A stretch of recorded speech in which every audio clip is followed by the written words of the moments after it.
Древняя китайская мудрость гласит: карп, поднявшийся по водопаду, становится драконом.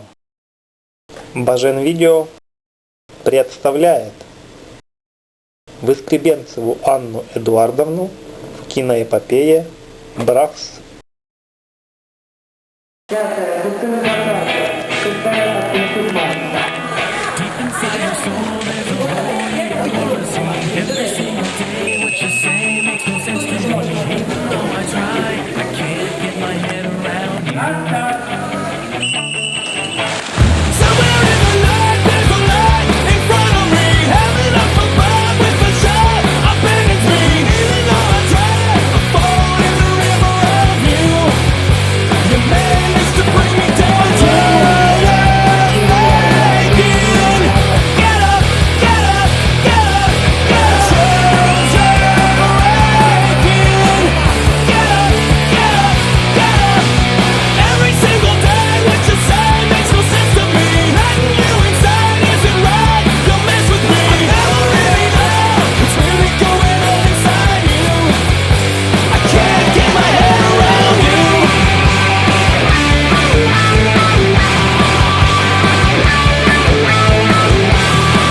Воскресенцева Аня, 1:35:52.